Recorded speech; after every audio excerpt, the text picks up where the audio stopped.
Hello नमस्कार दोस्तों, स्वागत करते हैं आपका सिलेक्शन गुरुजी ऑनलाइन यूट्यूब चैनल पर। जैसा कि आपको पता है, हम रीजनिंग के प्रैक्टिस सेट लेकर आते हैं जो कि हमारे आगामी यूपीपी और पेट के एग्जाम की दृष्टि से बहुत ही महत्वपूर्ण, बहुत ही इंपॉर्टेंट है।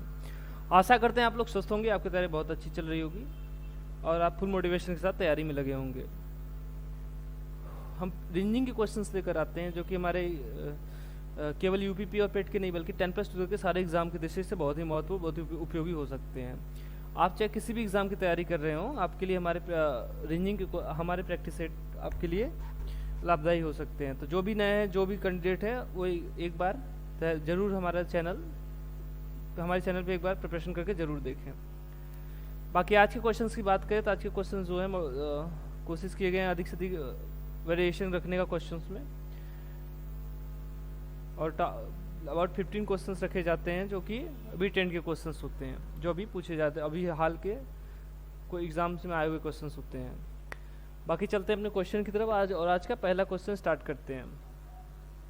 पहला क्वेश्चन देखिए, यदि ए बी से लंबा है परंतु सी से नाटा है तथा बी उतना ही लंबा है जितना कि डी है, परंतु बी ई से लंबा है, तब डी है। चलिए देख लीजिए, इसको बांध लीजिए। राइट टू लेफ्ट हमने क्या बोला है, इस डायग्राम में हम चलते हैं। लेफ्ट में सबसे बड़ा, राइट में सबसे छोटा, इसी डायग्राम में बनाएंगे। क्या बोला है, ए बी से लंबा है, बी मतलब ए से छोटा है, तो बी इधर हो गया, ए इधर हो गया। ए किससे लंबा है, बी से लंबा है, लेकिन सी से छोटा है, नाटा है। कौन, ए। लेकिन जो ये सब परंतु ये लगाई, ये किसके लिए कहता है, पहले के लिए कहता है। ए बी से लंबा है परंतु सी से छोटा है, सी से छोटा ए से छोटा बी, होगी, इतना हो गया। अब देखिए, तथा बी उतना ही लंबा है जितना लंबा डी, मतलब बी और डी क्या है, बराबर है, उतना ही लंबा जितना डी, परंतु ई से लंबा है। कहाँ दिया है, देखिए कौन, अच्छा डी की बात कर रहा है यहाँ। देखिए, बी उतना ही लंबा जितना लंबा डी, लेकिन ई से लंबा है, ई से लंबा कौन है, डी।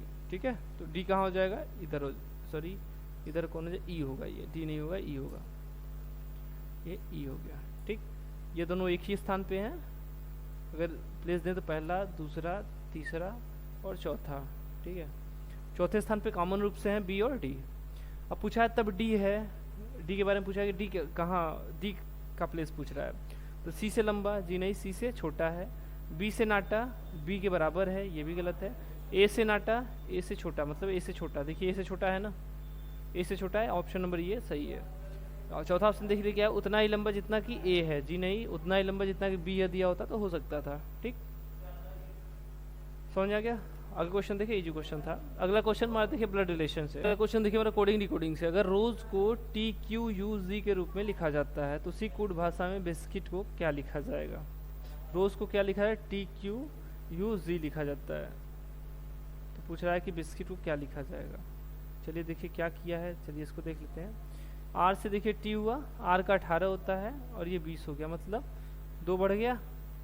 ओ का 15 होता है, क्यू का 17, यानी यहाँ भी क्या हो गया, 2 बढ़ गया। क्यू का देखिए कितना होता है, 19 होता है, 19 और ये 21, यानी यहाँ भी 2 बढ़ गया। कोडिंग तो याद है सबको। यू का 5, ई का 5 होता है, ई से जी हुआ है, यानी यहाँ भी 2 बढ़ गया। समझ आ गया। सीधा सा कॉन्सेप्ट ये इसमें है कि सारे कोडिंग, सबके कोडिंग में क्या क्या दो जोड़ के सीधे सीधे लिख दे रहा है। ठीक, अगर बी का 2 होता है तो इसमें जो 2 जोड़ देंगे कितना हो जाएगा, 4। आई का 9 होता है, 9 में 2 जोड़ देंगे, 9 2 11। यस का 19 होता है, 19 में 2 जोड़ देंगे कितना हो जाएगा, 21। सी का देखिए कितना होता है, 3 होता है, 3 में 2 जोड़ देंगे 5। और सी का हो गया। यू का देखिए कितना होता है, यू का होता है 21, 21 में दो जोड़ देंगे कितना हो जाएगा, 23 हो जाएगा। आई का 9, 9 2 11 और टी का 20, 20 2 22। ये सारे कोडिंग होते किसके, ये होता है भी का, ये होता है के का, और ये होता है डब्लू का, ये होता है ई का, ये होता है यू का, ये होता है सॉरी के का, ठीक, के का, और ये डी का। ठीक है, डी के यू ई डब्लू के भी। ठीक, के भी देखिए लास्ट में यहाँ पर है, यहाँ पर है, और स्टार्ट में देखिए क्या हमको चाहिए, डी के यू ई, डी के यू ई नहीं है, डी के भी ई है इसमें देखिए डी के यू ई। ठीक है, ऑप्शन नंबर चौथा हमारा सही आंसर हो जाएगा। एकदम इजी था, सारे कोडिंग में 2 जोड़ के बस लिख दे रहा था आगे बढ़ाकर। आगे क्वेश्चन देखें। अगला क्वेश्चन विथ सीटिंग अरेंजमेंट से। 5 मित्र व्यक्ति केंद्र की ओर मुख करके एक वृत्ताकार घेरे में बैठकर ताश खेल रहे हैं। चलिए कितने लोग हैं? 5 लोग हैं।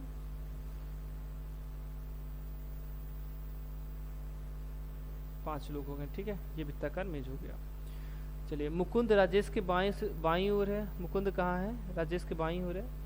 विजय अनिल के दाएं ओर एवं अनिल और नागेश के बीच में है। बताइए कि नागेश के दाईं ओर कौन है? यहाँ देखिए, यहाँ से स्टार्ट कीजिए इसको। यहाँ से स्टार्ट करेंगे थोड़ा दिक्कत होगा, तो आप यहाँ से स्टार्ट। विजय अनिल के दाईं ओर है, तो अनिल यहाँ हो गए।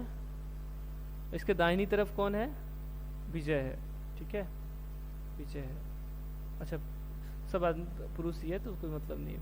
उसके बाद देखिए अनिल दाईं ओर है और अच्छा विजय अनिल के दाईं ओर एवं अनिल और गणेश के बीच में है। अनिल और गणेश के बीच में भी है, ठीक है। ये कौन हो गया? ये गणेश हो गया। गणेश और अनिल के बीच में विजय है और अनिल के दाईं ओर है। ये दोनों हो गया। अब यहाँ देखिए मुकुंद राजेश के बाईं ओर है। मुकुंद राजेश के बाईं ओर है, तो राजेश को यहाँ बैठाएंगे तो दाहिनी तरफ हो जाएगा। तो राजेश को कहाँ बैठाइए? यहाँ बैठाते हैं, ठीक। तो मुकुंद कहाँ है? राजेश के बाईं ओर है। यहाँ कौन हो गया? मुकुंद हो गया।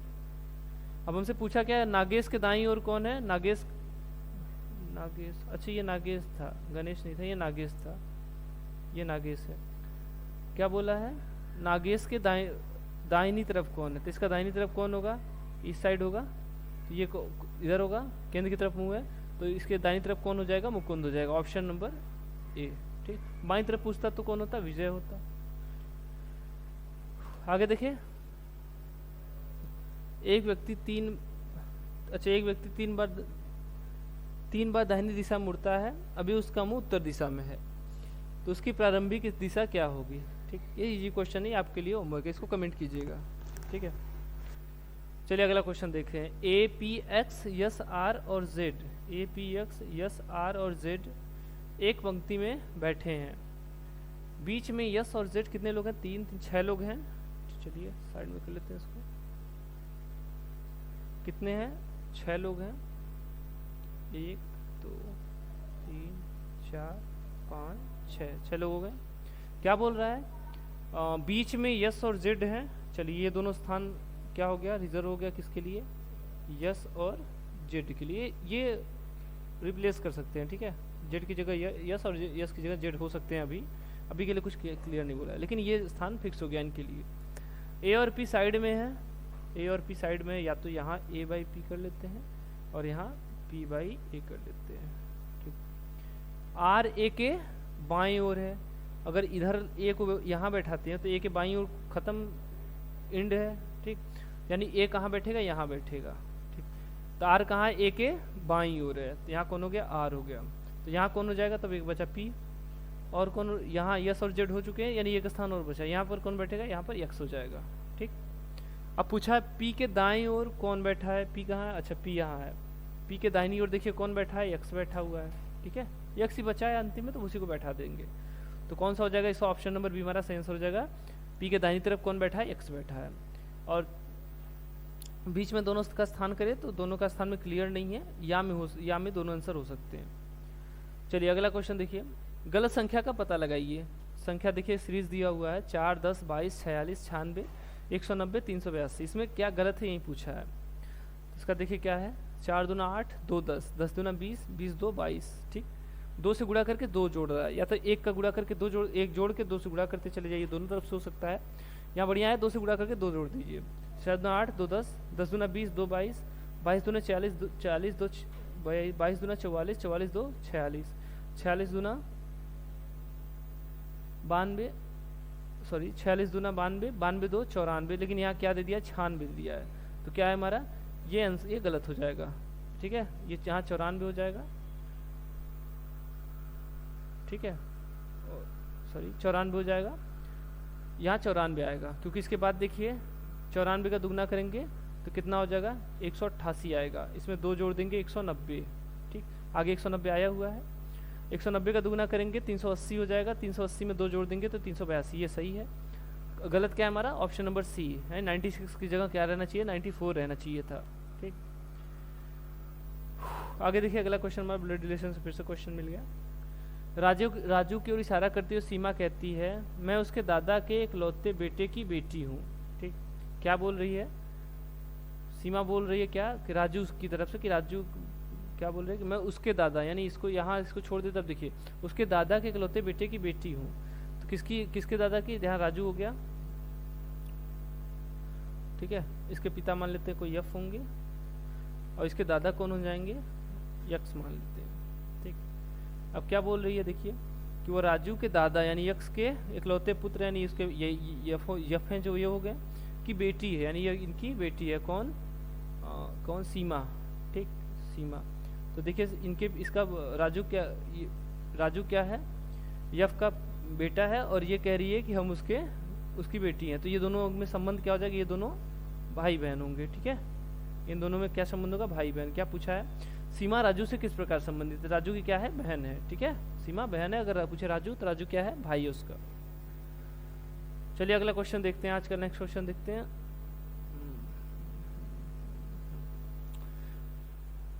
वक्तव्य और तर्क से है, क्या है? क्या भारत के सभी निजी अस्पतालों का प्रबंधन सरकार को अपने हाथ में ले लेना चाहिए? तर्क देखिए इस पे क्या दिया। हाँ, इससे अस्पतालों द्वारा रोगियों को दी जाने वाली सेवा में काफी ज्यादा सुधार होगा। हाँ, इससे जी नहीं, ये गलत आंसर है, क्योंकि देखिए जो भी गवर्नमेंट हॉस्पिटल है, ठीक है, उसकी स्थिति आप देख सकते हैं, आप समझ सकते हैं। ठीक, तो गवर्नमेंट ले लेगी तो स्थिति और ख़राब हो सकती है। प्राइवेट में भले पैसे ज़्यादा लेते हैं लेकिन सुविधा ज़्यादा देते हैं। आगे देखिए दूसरा निष्कर्ष देखें तो नहीं, इन अस्पतालों का प्रबंध करने के लिए सरकार के पास पर्याप्त वित्तीय और मानव संसाधन नहीं है। ये भी गलत है। ठीक, क्योंकि इसमें न वित्तीय और न संसाधन की बात किया है। दूसरी बात, अगर इसको दूसरे पर्याय में देखें तो ये वित्तीय और मानव संसाधन सरकार के पास बहुत है। तो ये दोनों गलत हैं। तो कौन सा इसका सही आंसर होगा? ऑप्शन नंबर चौथा, न तो तर्क 1 और न ही तर्क 2 ठोस है। ठीक, चलिए अगला क्वेश्चन देखते हैं। 2 महिला और 2 पुरुष 20 ताश का एक खेल खेल रहे हैं। ये सभी एक टेबल के चारों ओर उत्तर, दक्षिण, पूरब, पश्चिम दिशा में बैठे हैं। कोई भी महिला पूरब की तरफ मुंह करके नहीं बैठी है। मतलब कोई भी महिला, एक सेकंड रुकिए, पूरब की तरफ मुंह करके नहीं बैठी है। तो मान लेते हैं वो ऐसे बैठे होंगे। तो उसने बोला कोई भी महिला पूरब की तरफ मुंह करके नहीं बैठी होगी। तो पूरब मान लेते हैं इधर है, ठीक है, इधर उत्तर है। ठीक है, तो उसने बोला कोई महिला पूरब की तरफ मुंह करके नहीं बैठी है, मतलब यहाँ कोई महिला नहीं बैठी, यहाँ कोई पुरुष बैठा है, नहीं मेल बैठा हुआ है इस वाले सीट पर। पश्चिम वाले जो सीट जो है वहाँ पर कोई भी महिला नहीं बैठी है। क्लियर? उसके बाद एक दूसरे के विपरीत जो भी व्यक्ति बैठे हैं वे समान लिंग के नहीं है। मतलब अगर यहाँ पुरुष है तो यहाँ पर क्या होगी? यहाँ पर महिला होगी। ठीक, यहाँ पुरुष के सामने पुरुष नहीं बैठा है, ये बोल रहा है, नहीं होंगे। एक पुरुष का मुंह दक्षिण की ओर है, एक पुरुष का मुंह दक्षिण की ओर है, मतलब एक पुरुष कहाँ है? उत्तर में बैठा हुआ है, तब उसका मुंह दक्षिण में होगा। ठीक है, ऐसे ही बैठा जाता है, केंद्र की तरफ मुंह करके ताश खेलने बैठा जाता है। तो अगर एक पुरुष यहाँ है तो दूसरी इधर पे क्या होगी? महिला होगी। अब इसने पूछा क्या है? बताइए कि महिलाओं का मुंह किस दिशा में है। देखिए इस वाली महिला जो दक्षिण की तरफ बैठी है, इसका मुंह उत्तर की दिशा में है, जो पूरब की तरफ है उसका मुंह पश्चिम की दिशा में है। तो महिलाओं का मुंह किस दिशा में है? उत्तर और पश्चिम में है। ऑप्शन नंबर पहला इनको मिल जाता है, क्या? उत्तर और पश्चिम। ठीक, अगर जो पुरुषों का पूछता तो क्या होता? पूरब और दक्षिण। ठीक, चलिए अगला क्वेश्चन देखते हैं। कथनों का तार्किक रूप से अनुसरण कर, अच्छा कौन सा निष्कर्ष कथनों का तार्किक रूप से अनुसरण करता है? नहीं पूछ रहा है। चलिए देखते हैं, इसका डायग्राम पहले बनाइए। सभी नावें जहाज हैं। चलिए, ऑल द बोट्स, सभी नावें क्या हैं? प्लेन्स हैं। ठीक है, सभी नाव जहाज हैं। कुछ जहाज कार हैं, कुछ जहाज क्या हैं? कार हैं। अब निष्कर्ष की बात करते हैं। देखिए कुछ कार नाव है, कुछ कार नाव है। जी नहीं, कार और नाव के बारे में कथन में कुछ नहीं बोला है। ठीक, तो ये फिलहाल गलत हो सकता है। सभी कार नाव है। जी नहीं, ये भी गलत है। यदि ये कहता कुछ कार नाव है और दूसरे में बोलता कुछ कार नाव नहीं है, इसको या में लिया जा सकता है, लेकिन अगर सेम स्टेटमेंट दे रहा है तो नहीं लिया जा सकता। ठीक, क्योंकि देखिए जब कुछ क्लियर नहीं बोला है और निष्कर्ष में दो विरोधाभास बोले, दो बात, ठीक, एक पॉजिटिव नेगेटिव, तो उसको या में लिया जा सकता है। इसमें क्या है, दोनों निष्कर्ष गलत हैं। ठीक, कहाँ है इसका ऑप्शन, या तो या में नहीं होगा, यदि ना तो एक ना ही दो, ऑप्शन नंबर तीसरा। ठीक है, ना तो एक ही अनुसरण कर रहा है ना ही दो अनुसरण कर रहा है। ठीक, चलिए अगला क्वेश्चन देखें। क्या सरकार को निजी प्रयोग के लिए कारों की रजिस्ट्रेशन को पूरे देश में तत्काल प्रभाव से रोक देना चाहिए? क्या सरकार को निजी प्रयोग के लिए कारों की रजिस्ट्रेशन को पूरे देश में तत्काल प्रभाव से रोक देना चाहिए? नहीं, सरकार को ऐसा करने का प्राधिकार नहीं है, ये गलत है। ठीक, ये अथॉरिटी गवर्नमेंट के पास है, ये गलत है। नहीं, सरकार के पास ये अथॉरिटी है। हाँ, भारत के बड़े शहरों की शहरों की सड़कों पर भीड़ कम करने का यही एकमात्र तरीका है। देखिए, एकमात्र नहीं दिया होता तो ये सही हो सकता था। ठीक है, तो ये गलत है, एकमात्र देखिए ये कथन गलत कर दिया। तो क्या है हमारा, दोनों कथन गलत है इसमें भी। तो ऑप्शन नंबर इसका भी चौथा सही होगा, क्या हो, न तो तर्क एक ही है और न ही तर्क दो पर्याप्त ठोस है। चलिए आज का अगला क्वेश्चन देखते हैं। प्रथम गणतंत्र दिवस 26 जनवरी 1950 को मनाया गया। उस दिन था, मतलब उस दिन कौन सा दिन था? ठीक है, चलिए देखें इसको।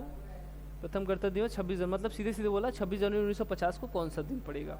हमने आपको इसके लिए क्या बोला था, पहले सदी निकाल दीजिए, यानी सदी मतलब 100 वर्षों में, जैसे 400 वर्षों का गुणज के हिसाब से निकाल लीजिए किसके निकटतम है, किसके निकटतम है, किससे कम नहीं, किससे ज़्यादा है। तो ये देखिए 1600 से ज़्यादा है, कितना, 300 वर्ष ज़्यादा है। ठीक, ये 300 वर्ष ज़्यादा है। 100 वर्ष में कितने विषम दिन, 100 वर्ष में कितने विषम दिन, 5। तो 300 वर्ष में 5 से 15, यानी 7 से भाग देंगे, कितने विषम दिन आ गए। तो यहाँ विषम दिन कितना आ गया, 1। ठीक, ये 300 वर्षों का कितना विषम दिन हो गया, 1 हो गया। ठीक है, ये तो 100 वर्षों का सदी हो गया, कितना विषम दिन आ गया, यहाँ देखिए 1 आ गया, इसको रखे रहिए। अब आते हैं 50 वर्षों में। तो 50 वर्षों में 1950 में 50वां वर्ष पूरा नहीं हुआ है, तो 49 वर्ष लेते हैं। 49 वर्ष पूरे हो चुके हैं, तो 49 वर्ष पूरे हो गए। तो 49 वर्ष में कितने विषम दिन है, तो 49 वर्ष प्लस इसमें लीप ईयर कितने हैं, तो 4 से भाग दीजिए, 4 एकम 4, 4 दूना 8, यानी कितने लीप ईयर हैं, 12, 12 चौक 48, यानी 12 लीप ईयर है। 7 से भाग दीजिए, ये तो 7 से पूरा कट जाएगा, बाकी ये 7 से 7 एकम 7, 7 5 12, यानी यहाँ कितने विषम दिन आ जाएंगे, कितने, 5 विषम दिन यहाँ आ गए। ये हो गया, अच्छा यहाँ 5 विषम दिन ये हो गए। 1950 में कोई महीना है नहीं, सीधे जनवरी दे दिया, 26 जनवरी। तो सीधे यहाँ पर निकाल लेते हैं क्या, 26 दिन का, 26 दिन में 7 से भाग दे दीजिए, 7 21, 21 5 26, यानी कितना विषम दिन आ गया यहाँ पर, 5। सारे विषम दिन काउंट कर लीजिए, सारे विषम दिन देखिए, इसको काउंट कर लीजिए और इसको काउंट कर लीजिए। 5 5 10 1 11, 11 में से 7 का भाग दीजिए, कितने विषम दिन आ गया, 7 एकम 7, 7 4 11, यानी 4। अब 4 कोडिंग किसका होता है, 4 कोडिंग होता है किसका, गुरुवार का। ठीक है, गुरुवार का कोडिंग क्या होता है, 4 होता है। ठीक, अच्छा ऑप्शन नहीं दिया है, कोई बात नहीं। हमारा सही आंसर इसका क्या हो जाएगा, इसका सही क्या हो जाएगा, इसका सही आंसर क्या हो जाएगा, गुरुवार। ठीक है, मतलब प्रथम गणतंत्र दिवस 26 जनवरी 1950 को भारत ने गुरुवार को मनाया था। ठीक है, चलिए अगला क्वेश्चन देखिए। 12 जनवरी 1980 को शनिवार था, तो 12 जनवरी 1979 को कौन सा सप्ताह का कौन सा दिन होगा। ठीक, ये बैक डेट में पूछ रहा है। ठीक, आगे डेट में देता, जैसे 1979 का पूछता देकर, अगर 1918 का पूछता तो हम क्या करते, जो विषम दिन आता वो शनिवार में जोड़ देते हैं। ठीक, लेकिन जब बैक डेट में पूछे तो क्या है, जो विषम दिन आया वो घटा दिया कीजिए। चलिए इसको देखते हैं। अंतर देखिए कितने, सेम डेट है, डेट सेम है 12 जनवरी, तो हमको बस साल का अंतर देखना है। साल का अंतर 1980 की बात करें तो ये लीप ईयर है, हाँ लीप ईयर है ये, लेकिन क्या है इसमें फरवरी नहीं लिया हुआ है, और ये तब ये लीप ईयर नहीं होगा, क्योंकि लगातार लीप ईयर तो आते नहीं है, तो ये लीप ईयर नहीं है, और इसका फरवरी लिया हुआ है। तो जब लीप ईयर नहीं है तो एक साल में कितने विषम दिन हो जाएंगे, एक वर्ष में कितने विषम दिन हो जाएंगे, अगर साधारण वर्ष है तो 1 विषम दिन होते हैं। ठीक है, 1 विषम दिन होते हैं। और क्या एक साल पहले का पूछ रहा है, तो शनिवार का कोडिंग क्या होता है, 6 होता है। 6 में से 1 घटा दीजिए, कितना गया, 5। 5 किसका कोडिंग होता है, शुक्रवार का। ठीक है, तो क्या होगा, 12 जनवरी 1979 को कौन सा दिन होगा, शुक्रवार होगा। ठीक, आगे क्वेश्चन देखें। चलिए अगला क्वेश्चन देखें। नीचे दिए गए शब्दों को एक सार्थक क्रम में व्यवस्थित कीजिए। देखिए क्या दिया है, लुगदी, जंगल, लकड़ी, किताब और कागज। ठीक, तो ये मतलब सीधे सीधे बोला है कि इसमें क्या है, सार्थक क्रम में इनको व्यवस्थित करना है। तो देखिए इसके लिए क्या है, जंगल पहले देखिए सीधे प्रोसेस इसमें कागज का है, ठीक है। तो कागज बनाने के लिए हमको पेड़ चाहिए, पेड़ के लिए जंगल में जाना पड़ेगा। तो हमारे सबसे पहले क्या आएगा, जंगल। दूसरे स्थान पे जो है जंगल से हम क्या लेंगे, लकड़ी 3, लकड़ी के बाद उसका क्या बनाएंगे, लुगदी यानी 1, ठीक। लुगदी से क्या बनेगा, कागज यानी 5, और कागज से क्या बनेगा, किताब यानी 4, ठीक है। तो 23,154, 23,154 के दिया, हाँ ये दिया हुआ है।